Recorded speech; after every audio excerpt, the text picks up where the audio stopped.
no livro de Êxodo, capítulo 12, versículo 22. Olha aí, acompanhem comigo na leitura. A orientação: tomai um molho de isopo, quer dizer, um fechinho de mato, e molhai no sangue que estiver na bacia. Então era morto um cordeiro, era colocado o sangue dele numa bacia, e o sangue que estava na bacia era molhado por esse fechinho de mato, de isopo. E ele pediu: marcai a verga da porta e as suas ombreiras com o sangue que estiver na bacia, e nenhum de vós saia da porta da sua casa até pela manhã. Então aqui a gente percebe que Deus deu uma orientação para aquele povo, dizendo: ó, vocês vão matar um cordeiro, vocês vão matar uma ovelha, um cordeiro, e vai pegar esse cordeiro ali, e esse cordeiro você vai tirar o sangue dele, ele vai morrer, e você vai pegar um matinho tipo pincel, uma brocha, e vai passar na porta, nas laterais e na parte de cima. E foi exatamente isso que o povo fez em obediência. Aquele sangue daquele cordeiro representava o sangue de Cristo no dia de hoje. E se a gente olhar para esse texto, a gente vai perceber que o sangue não foi colocado no chão. E eu comecei a perguntar: por que, se ele mandou passar na parte que sobe e na parte de cima, por que ele não colocou no chão? É porque nada que Deus nos concede deve ser pisado ou desprezado. Tudo que Deus nos dá tem que ser para honra e glória dele, então não é para ser pisado. E ali ele foi colocado, e o versículo 23 diz assim: porque o Senhor passará para ferir os egípcios quando vir, porém o sangue, quando ele enxergar o sangue na verga da porta e ambas as ombreiras, passará o Senhor aquela porta e não permitirá o destruidor que entre em vossas casas para vos ferir. Então o Senhor falou assim, que quando você viu o nome do espírito que estaria passando para matar todo mundo? Você prestou atenção no espírito que estaria aqui? Quando o destruidor passar, esse destruidor muitas vezes ele atua no dia de hoje, destruindo o nosso casamento, destruindo o relacionamento, destruindo. Por isso que ele veio para matar, roubar e destruir. Então esse destruidor, esse espírito maligno que Deus ia permitir que passasse, porque se você vê no versículo 23 no começo, porque o Senhor passará para ferir os egípcios, é algo que o Senhor estava dando uma legalidade, uma autorização. Aqui a gente começa a perceber que nada acontece sem autorização de Deus. Olha o que dá para a gente aprender. Quando acontece alguma coisa ruim com a gente fala assim: onde está Deus? Deus está no controle. Se está passando para de repente machucar, mas é só para machucar, não é para matar. É para entristecer, mas não é para acontecer coisas mais graves. Deus está no controle, e assim aconteceu aqui. E quando esse espírito destruidor chegou diante daquela porta, ele viu sangue, e logo vendo o sangue, ele entendeu, esse espírito destruidor entendeu: eu não posso entrar nessa porta e matar ninguém que está do lado de lá, porque a porta não é um lugar para a gente ficar, é um lugar de passagem. Então o inimigo, ao passar por ali, aquela porta não tinha passagem para ele, porque tinha um sangue que já tinha declarado que alguém tinha morrido por aquelas pessoas que já tinham passado por aquela porta. E se você interpretar, olhar para o texto, vai falar assim: que ninguém saia para fora dessa porta até tal horário, até o amanhã, até o amanhecer. Deus estava no controle. Aí eu pergunto para você, duas perguntas: o sangue está nos ombrais, e se alguém saísse antes de amanhecer o dia, o que ia acontecer? Morreria. A Bíblia está clara, morreria. E se alguém ali falou assim: que vou passar sangue nada, esse negócio de sangue aí, para com isso, tá cheio de gracinha, para com isso. Se alguém não passasse o sangue, o que ia acontecer? Então eles foram ali obediente para que Deus pudesse estar com eles. Isso já vem para nós também, vem para nossa casa, vem para nossa família. Vem como pai orientar os seus filhos a ser obediente, porque se os filhos aprender a obedecer o pai, ele vai saber que ele vai precisar obedecer às autoridades, porque o pai e a mãe é autoridade sobre o filho, é autoridade na família. Mas se o filho só falta fazer escadinha da cara, do rosto da mãe e do pai, como que ele vai respeitar uma outra autoridade, sendo que dentro de casa os pais não estão mostrando autoridade? Então ali, para Deus ter a autoridade de impedir que o inimigo, o destruidor, entrasse naquela casa, eles precisaram obedecer. Isso cabe para nós. Se eu obedecer a palavra de Deus, eu tenho a proteção de Deus. Se eu não obedecer a Deus, eu corro o risco de não ter a proteção de Deus. E aí eu posso olhar para Deus e falar: Deus, por que deixou isso acontecer comigo? Ele vai olhar para você: mas eu deixei a palavra e você não obedece. Pois bem, se a gente olhar para todas as pragas, começando em Gênesis capítulo 7, 14, a primeira praga, as águas se transformaram em sangue. A segunda praga, as rãs. A terceira praga foi os piolhos, que hoje tem atacado nas escolas, gente. Essa praga não saiu ainda, de vez em quando ela se levanta aí, né? Já tem gente até coçando a cabeça já. Jesus amado, falou em piolho, coça. O quarto foi as moscas, e isso também deixa coisa suja em casa, você vai ver que as moscas juntam. E depois veio as pestes dos animais, matou os animais. Talvez seja naquela época, na nossa época, a vaca louca, não é? A gripe do frango, sei lá que trem era esse, mas enfim, tinha uma peste lá, que matava os animais. Aí depois veio a úlcera, quer dizer, as doenças físicas. Aí depois veio os gafanhotos. Aí depois vem as trevas. E por último, a morte do primogênito, a morte do filho mais velho. E isso tudo aconteceu até a nona praga. Aconteceu, e aquilo que Deus permitiu que acontecesse, quando foi transformado a água em sangue, todo o povo sofreu com aquela água e sangue. Quando veio os piolhos, todos sofreram com os piolhos. Quando veio a chuva de pedra, seródias, todo mundo sofreu. Quando a morte dos animais, todo mundo sofreu. Mas na hora que foi tocar na vida da pessoa, Deus sempre protege a vida daqueles que são dele. Então você está debaixo da proteção de Deus. Quando chegou na hora de tocar na vida, Deus falou: agora o meu povo não. Elias profetizou que não ia chover por 3 anos e meio. Ele foi para um rio chamado Querite, e a hora que ele estava ali, secou o rio.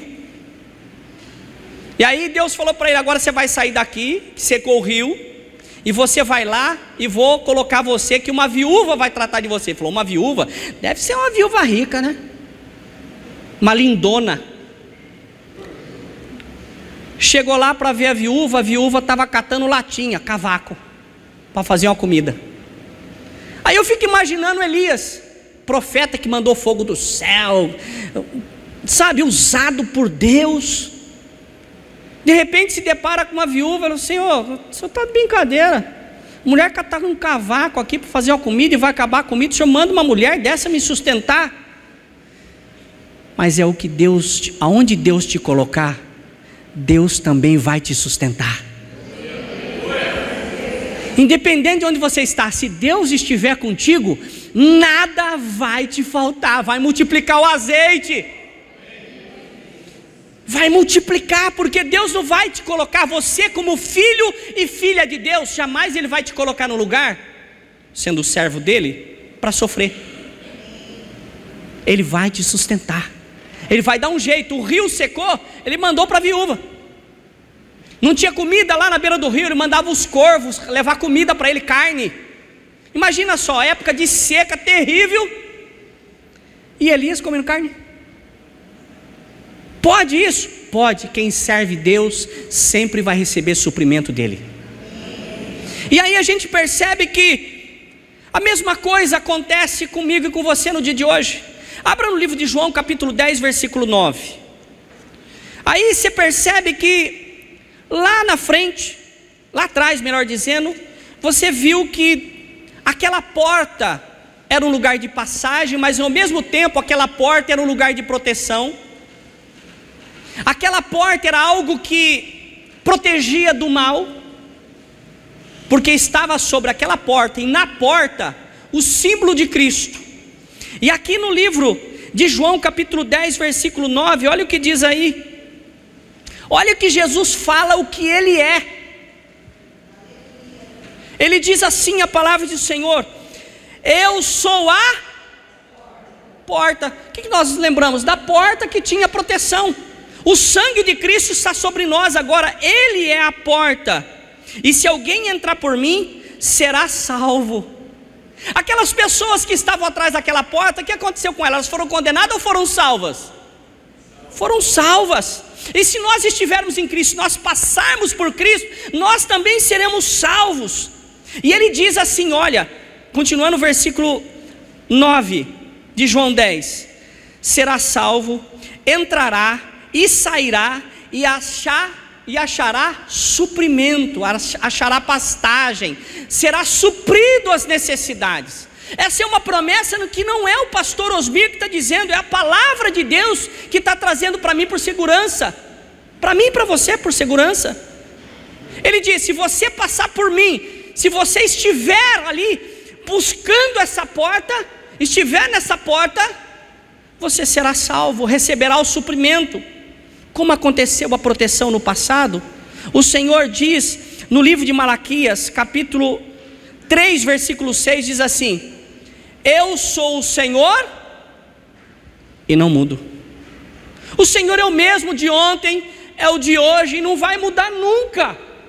O Senhor é o mesmo. Então, da mesma forma que Ele protegeu aquele povo, aquela família que estava atrás daquela porta, eu declaro que aqui, em nome de Jesus Cristo, a tua casa, a tua família também será protegida por Deus. O Senhor tem essa proposta para mim e para você. E a proposta do Senhor é colocar o nosso nome em um livro chamado Livro da Vida. Abra comigo no livro de Apocalipse, capítulo 22, versículo 7.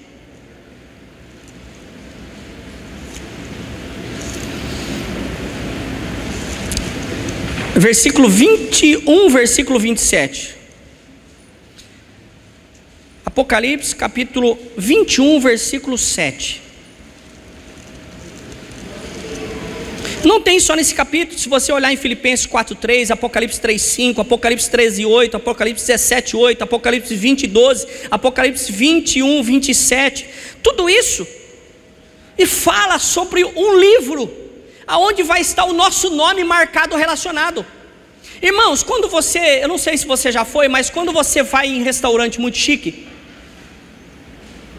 você liga para o restaurante, faz a sua reserva, ou alguém reserva para você. Quando você chega ali na recepção do restaurante, talvez você tenha um maître para te receber, ou alguém que lhe faz a recepção, ele pergunta: qual é o nome, senhor? Qual é o nome da reserva? E aí ele vai olhar, nome de reserva. Ah, pois não, senhor. Por aqui, ele te acompanha, vai estar uma mesa com o seu nome em cima. Já fica declarado que ele te conhece, ele já vai trazer aquilo que você gosta de comer e beber como entrada. Então o livro de Deus vai estar escrito nosso nome, que quando chegar no céu, o Senhor vai falar assim, não vai nem perguntar para nós, né? Mas vai olhar e vai falar assim: fulano de tal, seja bem-vindo, tem uma casa aqui reservada para você. E vai conduzir eu e você numa morada eterna, ruas de ouros, muros de pedras preciosas, o portão feito de uma pérola. O seu nome está aqui no livro? Por favor, por aqui, me acompanhe. Olha o que diz aqui, 21, 27 de Apocalipse: nele nunca jamais penetrará coisa alguma contaminada. Quer dizer, no céu não vai entrar nada que é contaminado, nem o que pratica abominação e mentira, mas somente o escrito no livro da vida do Cordeiro. Nós devemos estar escrito o nosso nome no livro da vida. Pastor, como que eu faço? Agora eu estou ficando meio doido, pastor. Como que eu faço para ter o meu nome escrito no livro da vida? Simples, muito simples, meu irmão, sabe? Nunca vi coisa mais simples. João capítulo 14, versículo 6. Você não vai abrir mais em nenhum versículo, vai ficar por aí. João capítulo 14, versículo 6. Olha lá. Eu gosto de estar abrindo a Bíblia, por quê? Porque a gente pode acompanhar a leitura.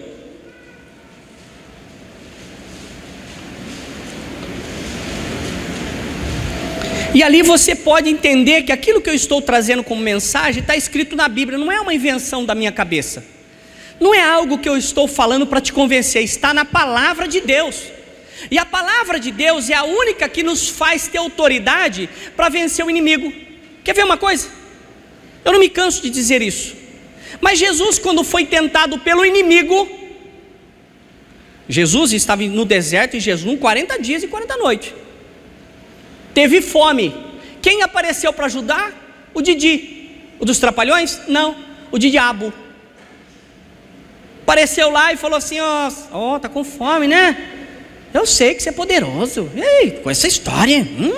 Eu estava lá no Jardim do Éden, eu era a cobra lá. Te conheço. Tá com fome, né? Transforma essa pedra em pão, você é poderoso. Nem só de pão vive o homem. Ele se defendeu com a palavra de Deus.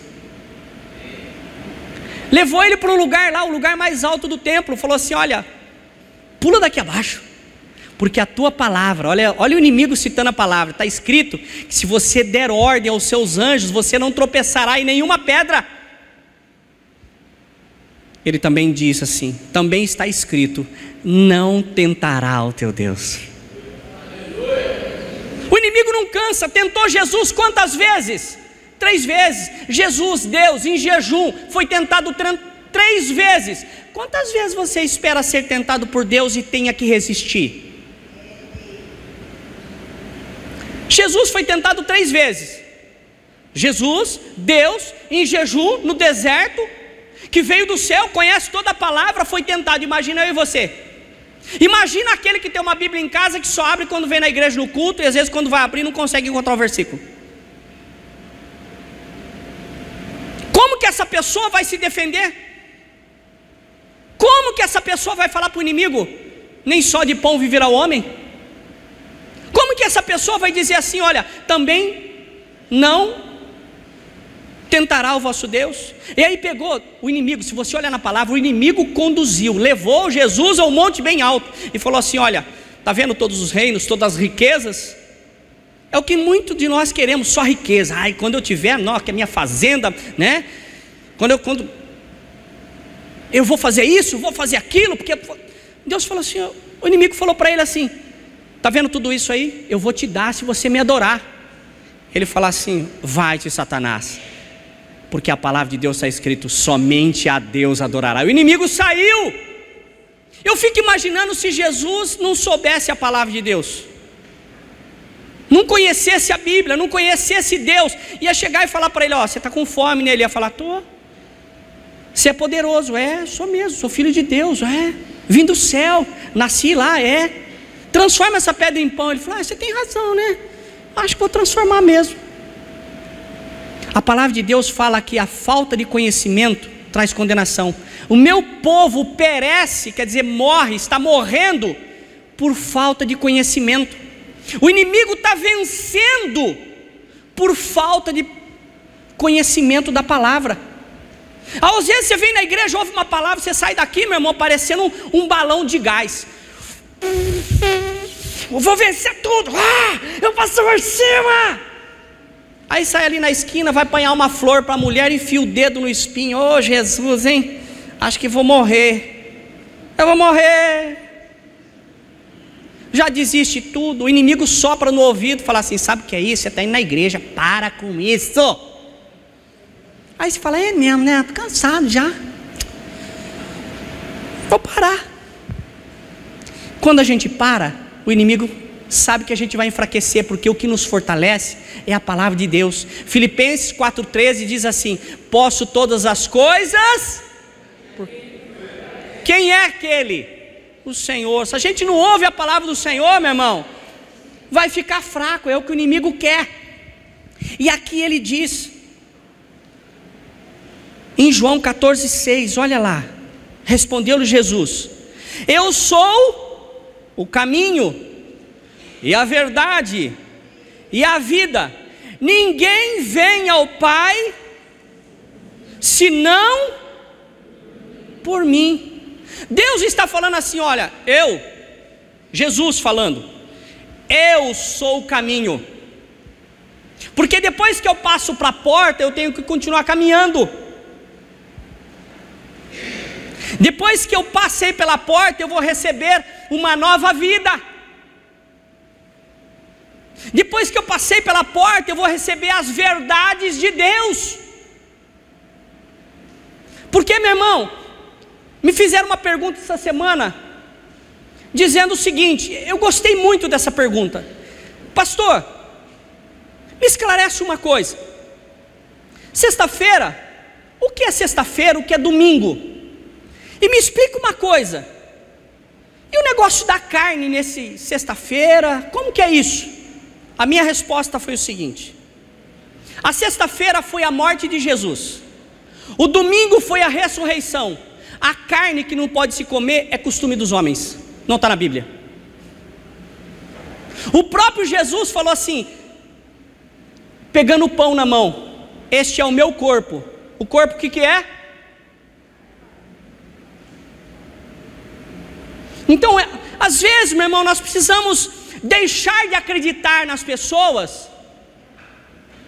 Não, devemos acreditar nas pessoas, mas confirmar aquilo que está sendo dito, se está na palavra de Deus. Eu gostei muito dessa pergunta, foi a melhor pergunta que eu recebi nos últimos tempos. Porque era algo realmente que de repente é dúvida de todo mundo. Eu mesmo já fiz várias vezes essa pergunta. Então, meu irmão, o Senhor fala que Ele é o caminho. Se eu não estiver caminhando conforme o ensinamento de Jesus, se eu não estiver caminhando conforme os ensinamentos de Jesus, eu posso estar perdido, desviado. Eu posso ter entrado por um desvio, mas eu não estou mais no caminho. Porque se Jesus é o caminho, eu não estou obedecendo os mandamentos, os ensinamentos dele, eu posso estar perdido, eu posso estar desviado. Como aquele irmão do filho pródigo estava desviado dentro de casa, não se alegrou com a volta do filho, com o retorno do filho para a casa do pai, desviado dentro de casa. E será que nós temos nas igrejas pessoas desviadas dentro da igreja? Devemos pensar nisso. E antes de pensar em alguém, olhar para o espelho para nós mesmos. Será que eu não estou andando fora dos caminhos do Senhor? Será que eu não estou andando fora dos caminhos de Jesus? É algo de nós analisarmos, é uma autoanálise. Examine-se, pois, o homem a si mesmo. 1 Coríntios capítulo 11, versículo 27. Examine-se, pois, o homem a si mesmo. Quer dizer que se eu não estiver em Jesus, eu posso estar fora do caminho, eu posso estar desviado. Outra coisa, se eu não estiver andando conforme Jesus ensina, que é verdade, porque Ele sou o caminho e também a verdade, se eu não andar de acordo com os ensinamentos de Jesus, eu também posso estar andando guiado por mentiras. Porque se eu acreditar em tudo que me diz, sem confirmar na palavra de Deus, eu posso ser enganado com a mentira. O próprio diabo usou a palavra de Deus para enganar Jesus. Será que no mundo as pessoas também não usam a palavra de Deus para a sua forma, da sua maneira, para tirar as pessoas do caminho do Senhor? O próprio diabo tentou desviar Jesus dos caminhos que ele tinha para traçar aqui na terra. Será que nós estamos tão bem informados da palavra de Deus que não seríamos enganados? Porque a própria palavra de Deus diz assim, que os dias estão sendo abreviados, senão até os escolhidos se desviariam, se perderiam. E quem é que vai fazer essa pessoa se desviar do caminho de Deus? O diabo, usando a vida às vezes de pessoas que a gente nem imagina. Porque sabe por quê? Porque às vezes nós confiamos demasiadamente em pessoas que não são confiáveis. Irmãos, nós ficamos decepcionados com pessoas distantes. Eu fiquei decepcionado com esse negócio da política, fiquei decepcionado. Mas nós só somos traídos por pessoas próximas. Nós não ficamos decepcionados por uma pessoa próxima, nós somos traídos por pessoas próximas. E nós devemos tomar cuidado com o nosso dia a dia, porque a gente pode ser engodado, ser levado a caminhos de mentira, e saímos do caminho do Senhor. E ele continua dizendo: eu sou o caminho, a verdade, o próximo, a vida. Será que às vezes, se eu não estou vivendo de acordo com a palavra, será que em vez de viver, a pessoa pode estar vegetando? Sabe aquela pessoa que não tem mais esperança de nada? Está numa cama, fala assim: Deus, as pessoas vão lá, olham para a pessoa e falam assim: ô Senhor, leva ele, Senhor, para ele descansar. Quantas vezes a gente não chegou na beira de um caixão, fala assim: nossa, como o semblante dele está bonito, ele descansou. Fica no lugar dele então, para ficar com semblante bonito e descansar. E ninguém quer trocar, né? Ninguém quer trocar. E vai lá e elogia, né? Ai, semblante bonito, descansou, glória a Deus. Troca com ele. Às vezes a gente se acha tão feio, né?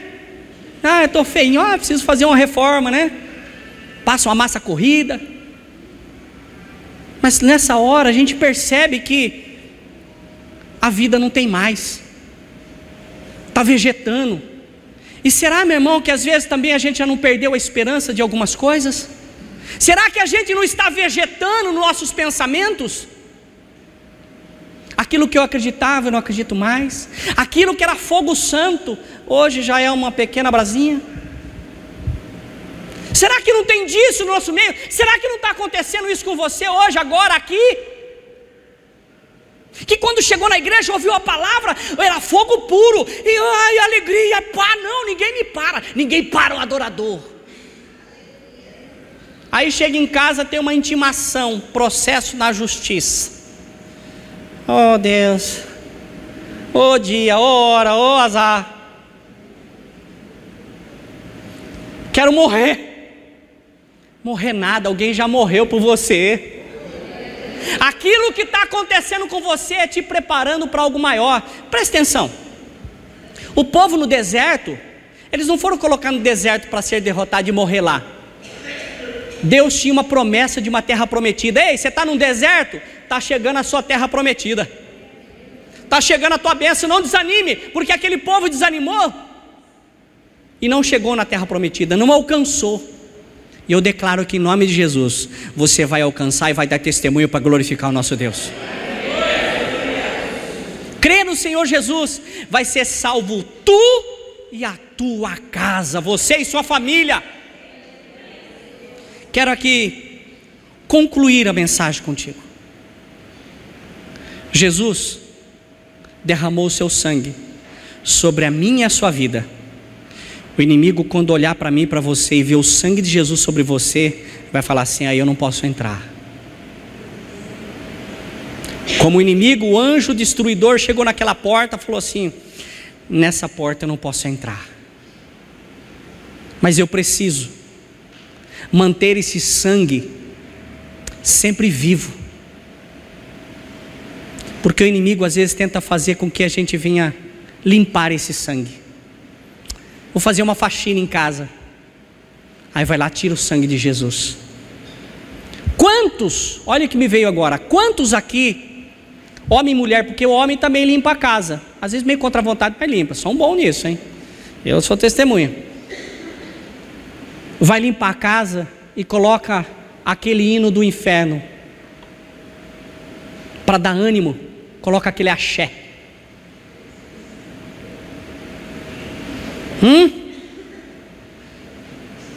É na sola da bota, na palma da mão, e tudo vai descendo para o infernão. Porque para o céu não vai não. Irmão, para dar ânimo a gente precisa de Cristo. Não precisa de nada desse mundo. Você é completo, você é perfeito. O que falta em você, o Senhor Jesus já completou na cruz. O que falta em mim já foi completado na cruz. Não precisa nada deste mundo. O mundo é aquilo que atrapalha a nossa caminhada com Deus. Não precisa descer na boquinha da garrafa, não precisa cair e levantar poeira, porque quem fez isso foi Satanás e é colocado numa música. E diz ainda nessa música: meu anjo querubim que caiu e levantou poeira. Você conhece algum anjo que caiu aí? Eu vou ter que cortar isso da gravação, porque hoje em dia tudo que você fala é processado. Então eu vou ter que cortar isso que eu acabei de falar da gravação, e vou ter que recomeçar aqui. O Senhor Jesus é comigo e com você. Não desista. Não olhe para o seu dia a dia e desvalorize o sangue que foi derramado sobre a tua vida. Amém? Você entendeu? Amém? O sangue de Jesus não está mais na porta, está sobre mim e sobre você. O destruidor não vai poder te atacar e te atingir, porque o sangue de Jesus está sobre a tua vida. E se está sobre a tua vida, que é a porta, então vai estar sobre a tua família também, em nome de Jesus. Amém?